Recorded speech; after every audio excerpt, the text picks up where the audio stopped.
Hey guys, welcome to Pillbox Movies. I'm Hank, and today we're going to be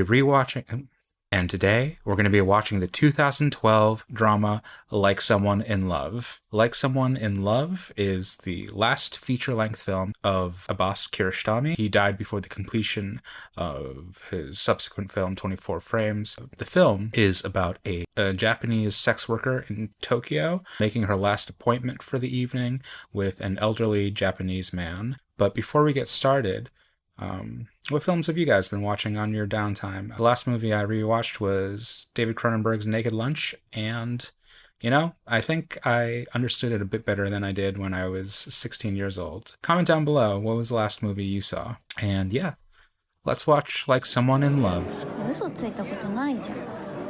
違うって。二人で Who is talking? 手を握るって。だから違うって言ってんじゃん。そればっかりじゃん。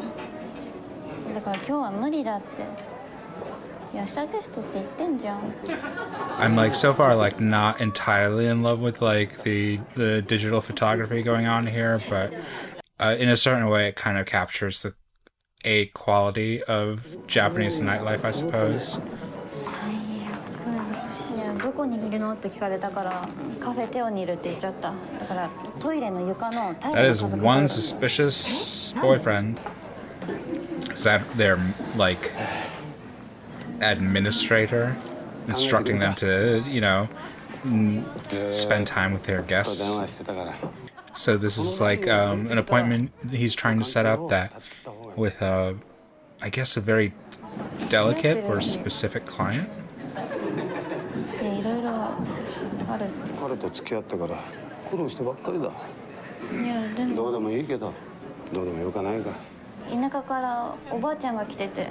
Oh, her grandmother is actually there. そんなのあり？今朝早くから東京来てるみたいで、私一回も連絡返してないし。 That sucks. I hate jobs taking the humane approach, the humanitarian approach of trying to convince you to work harder. Oh, you're suffering from depression. The best way to solve that is to go to work. Maybe work will improve your spirits. That is bullshit. Never listen to a manager who tells you that. Okay, so don't force her this time. Just say you're fired or leave it be. Yeah, that's what you want to hear from your manager. I'm not going to give you any details about this appointment you have, this client you're seeing. Just take it on blind faith that it'll be not only safe, but in your best interests. I think maybe she's had a little bit too much to drink. 寝ていくんだよ。ここにやって。 I'm having a hard time assessing whether or not she actually consented to this. But I guess this is just her silent way of saying she's going, but she's not going to be happy about it.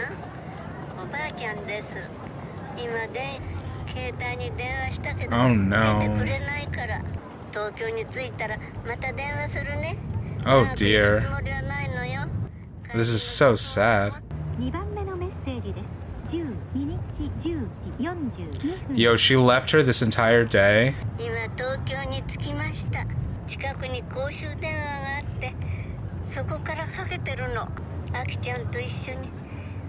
Oh no. I mean, we don't know the circumstances, obviously, but she left her grandma at the airport for 7 hours. Oh God.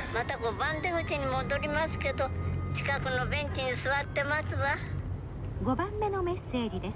12日10。電話ボックスに貼ってある写真に、アキちゃんにそっくりな写真があったの。Oh dear.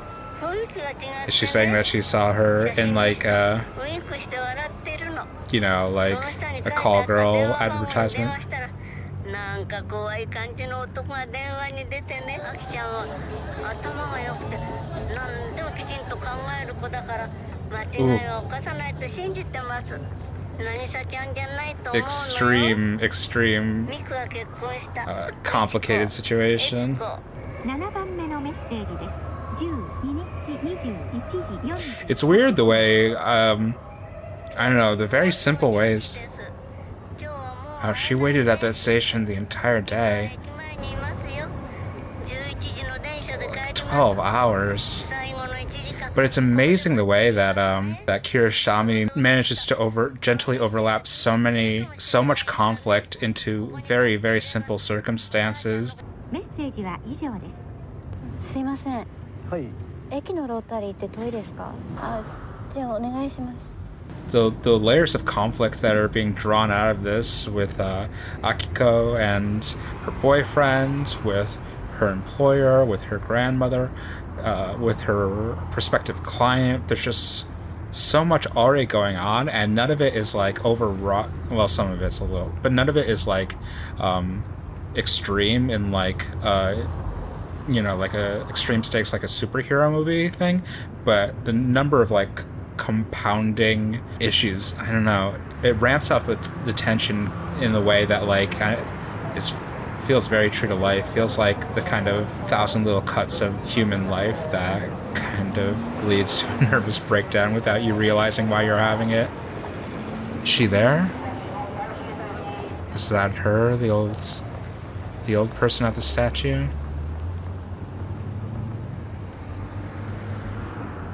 すいません、もう一緒してもらっていいですか？はい。 Dude, this is rough already. I'm not gonna lie, it's still like a 20-minute investment. It is a lot of time in this space of a film, but for like kind of like a simple domestic story, Kiarostami is managing to draw out a lot of tension and a lot of our like sensibility of the heroine, and a lot of our attitudes towards her has modulated and changed a lot within this space of time, within this span of time.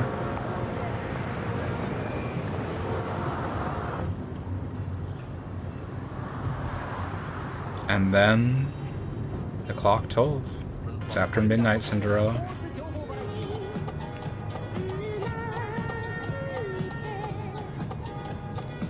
Your head kind of reels and like imagines that like as she has this much like kind of like backstory and like and conflict and interior headspace walking into this meeting, the same is going on for her client.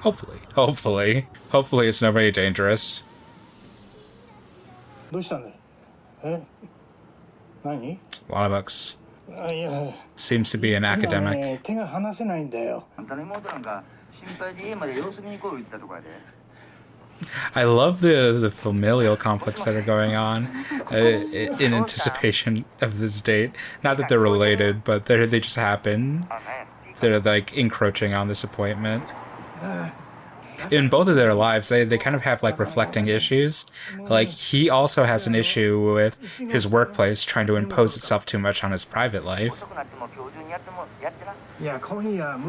This is true of most people in life in general, but like still, very kind of subtle layering. I'd love to know what a translating fiasco production would have to be on this. Just like, I don't know how many languages Kiarostami spoke, but like an Iranian director based in France, maybe with an all French crew, maybe with an all Japanese crew, maybe mixed, and speaking with Japanese actors. What a loathsome road of mistranslations to try to approximate. I've never known how large the room tone was to this movie. 素敵な家ですね。ありがとう。この絵好きなんですか？うん。だってね、これは有名な絵だからね。これかんざしで。うん。She just went and did that. What the hell? お、似てる似てる。似てます？ How am I just gonna stick a pencil in my hair and just get it all stuck together? 私 I've never been able to do that in my 毎 life. 日のように友達に誰かに似てるよ、誰かに似てるよってよく言われ Oh, て。 that's very interesting. 私この That's 人には似てないな。 I mean, I guess that's an interesting overlapping kind of theme with her profession, that she's made to feel like she doesn't have like a interior identity, but just an identity that other people construct for her. この女の人にすごい似てるなと思って。 I don't know if this is the actual right application of the term, but this is like, it's kind of like mimesis. She's like 偉い方なんですか？ making attempts to 偉いことってどういうことだ。 imitate people in his life to make herself seem more familiar. 本と女性の似てるところってどこかわかりますか？本と女性？はい。これはちょっと恥ずかしくてまだ言えないんで It's す a け little ど。 blue. なんで笑ったんですか？君が面白い話をするっていうからさ。私こ The れ obligations of social interaction. We got another jazz listening movie. This is a Woody Allen movie, isn't it? Ooh, we're just going into it. Oh, this took a very quick turn. How did she just change her body language like that? That was amazing. We always gotta love the different qualities of different actors. This is in some ways like playing out like a comedy.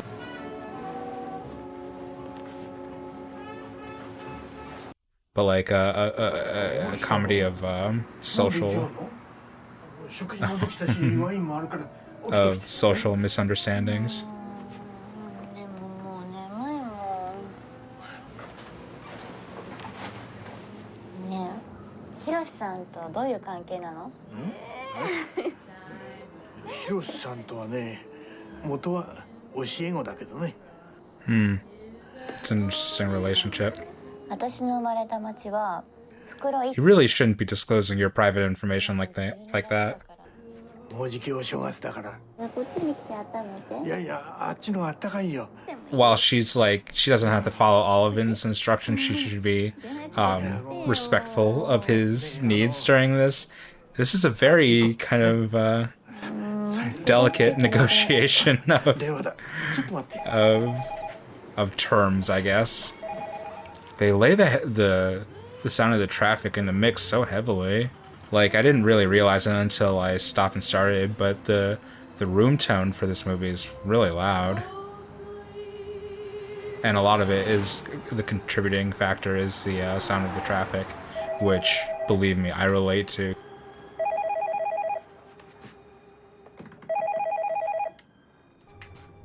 She actually fell asleep. I guess we're meant to take it at face value that she trusts him and he's trustworthy, and we're not going to push up against that conceit until the movie tells us otherwise. I really hope he just drops her at a random spot and not at her apartment. あきこ、着いたよ。着いたの。 Oh boy. He was just right there. I don't know if this is intentional or not. This is one of those things where it's like, it's ugly until like an auteur does it, but there's so much traffic sounds in this movie. I'm sure it's meant to evoke a kind of experience of Tokyo. It's such a noisy approach to the sound design. It's not what I usually expect. すいません、火借りてもいいですか？おじいさんですよね。はじめまして。で、付き合ってます。会社やってます。 What kind of business? He is hyper sus. まあ、 Just like, you just don't need this kind of boyfriend in your life. Hyper paranoid. うちのじいちゃんもそんなこと言ってたんですけど、本気で惚れたなって思う人に出会ったら絶対一緒になった方がいいって、そういうチャンスは二度と来ないと思って。 He says no, then I don't know. でもここで彼女失ったらもう二度と出会わないかもしれないじゃないですか。なぜ彼女を失うと思うの？すべてうまくいってるんだろう？彼女何も分かってないんですよ。 This is just like お a じいさんよく知ってると思うんですけど、こっちで like a weird little bubble version of that bubble scene in Psycho, like the birdcage scene. Or it's not a birdcage, but him talking about bird taxidermy. 外人とか書いた古い本読んで世の中のこと分かるわけないじゃないですか。 where a guy just slowly unravels in front of you and social convention prevents you from like exiting the situation. 都会ってやっぱ結構冷たいし怖いじゃないですか。だから心配なんですよ。やっぱ結婚した方がいいと思うんですよ。結婚しても彼女は質問に答えないかもしれないよ。その場合どうする？ He's playing it off rather calm. I really wouldn't know how to play off this kind of situation. There's so much diegetic sound going on. 結婚は諦めた方がいいと言ってんだよ。俺彼女のこと好きなのに。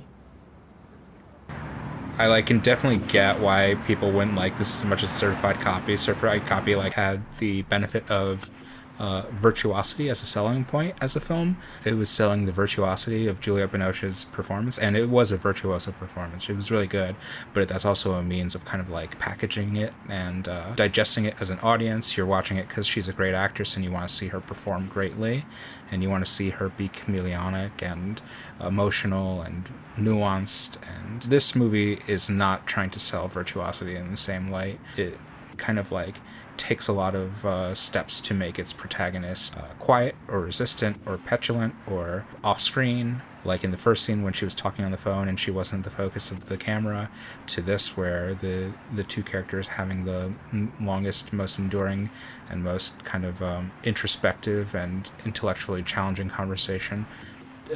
She's not a party to it.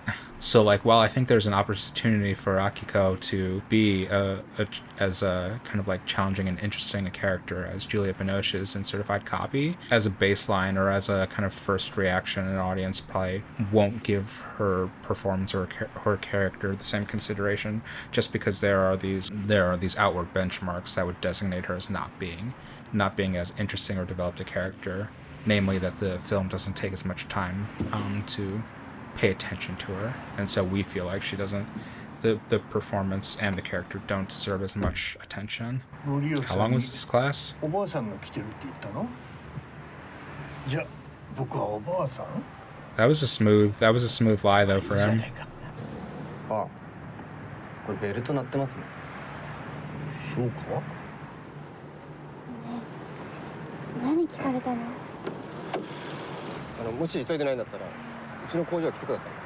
すぐやりますから。 I'm like all nervous now that this Kiarostami movie is gonna end with a murder in a repair shop with a double homicide, and I don't know why it took that turn. もうしばらくこの前こっちを仕事してんのにこの人誰だって言うんですよ。こうやってここのとこ指で隠してで明子だろって言ったら似てんだろ。似てない。で頭きてそいつ殴っちゃったんですよ。ちょうど So has all this behavior been like recent?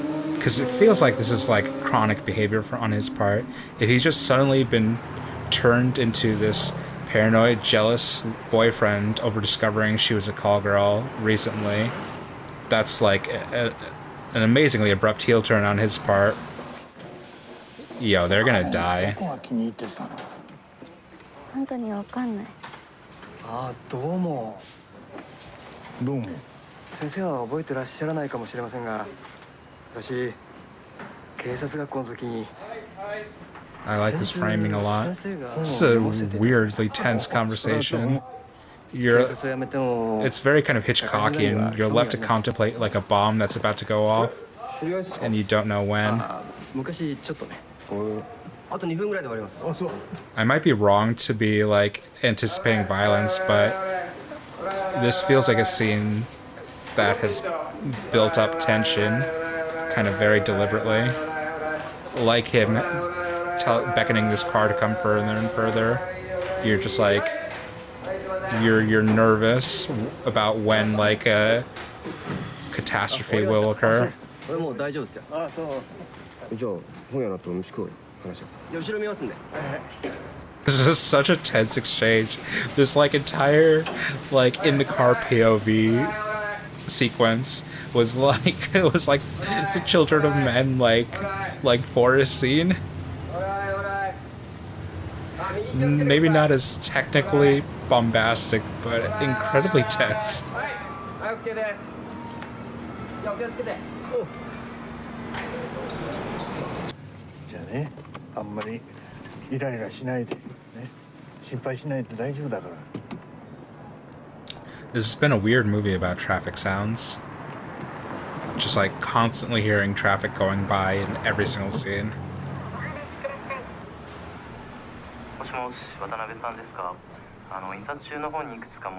Alright, the view isn't that bad.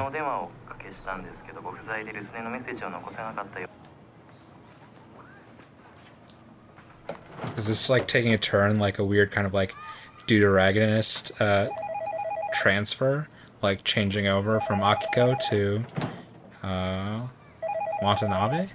昨晩から印刷が進められなくて困ってるようで、章の132ページ、132ページ。経験の浅い人が、それからもしもし切れちゃった。あ、ごめんごめん、電話切れちゃったんだ。え？あきこ？どうしたの？え？そこ動かないで。いいかい？動いちゃダメだよ。すぐ行くから。え？ That fucking boyfriend's ticking time bomb. Jesus. I do like, in a little bit of an annoying way, how sequential Kiarostami's being about presenting all of these actions. The, you know, entering through the door, exiting through the door, going up the stairs, going down the stairs. Knowledge that, or information that the audience already has and, like, knows the geography for. And look, they even repeat the thing about the kids crossing. Just, like, giving a lot of, like, symmetry to all of these actions. And, like, another mirroring thing, another palindromic reflective thing. In the beginning of the film, Akiko kept on, like, circling the statue to see her grandmother in the distance. And now he was kind of doing the same, seeing her from a distance in the car. And I want to say further mirroring that he sees her, but it doesn't end up going to her in the same way that Akiko saw her grandmother but didn't go to her. Clickbait title is Like Someone in Love, an art house tenant.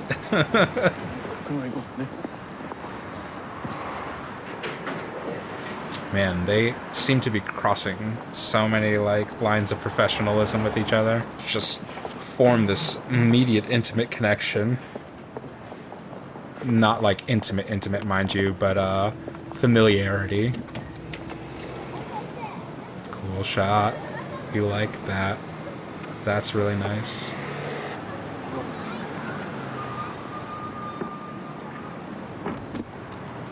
It is giving me a little bit of motion sickness, but we're not going to talk about that. We're just going to talk about how pretty the shot is.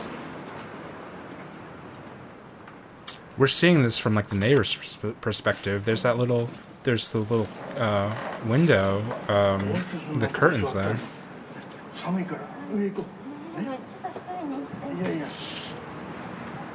No, it is her.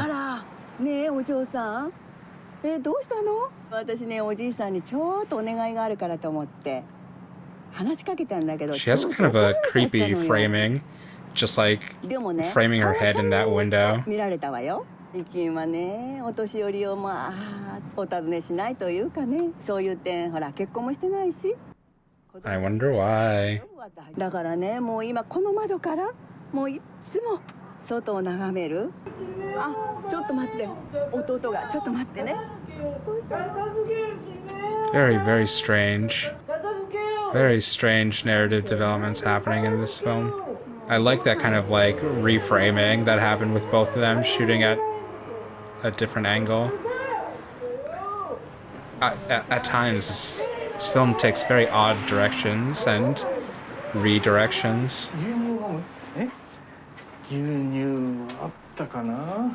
And new angles to his apartment as well. Oh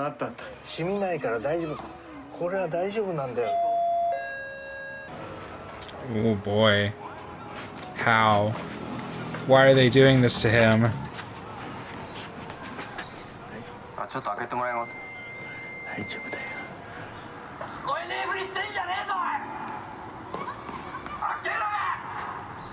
This would be a situation where you just call the police. Just call the police.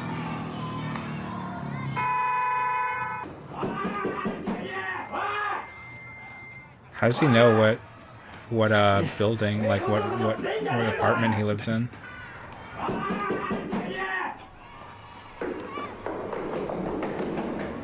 I feel like he's in on it, but I don't know. He has so much information.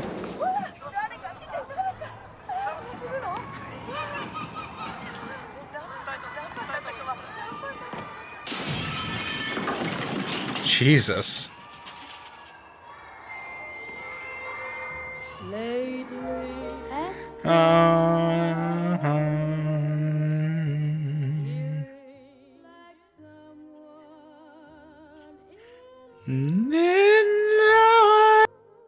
It's a weird take, but I do feel like in some ways this has been a very strange approximation of Abbas Kiarostami doing a take on Woody Allen. I don't know how. That's just kind of the feeling of like irony and a strange feeling of like a dramatic fatalism, like match point, like these things are destined to happen. These things were destined to happen. I don't want to say that this has anything to do with Woody Allen. They'll crucify me. What a bad take. But I do wonder if Kiarostami has mentioned that in any of his like interviews regarding this film. It's an interesting movie. I don't know. Oddly, like I won't say that I like loved this or enjoyed it immensely, but in spite of that, I was oddly charmed by it. Yeah, I feel like the characters kind of displayed this kind of like this kind of meek, tiptoey foolishness of like a Woody Allen character. That's so strange.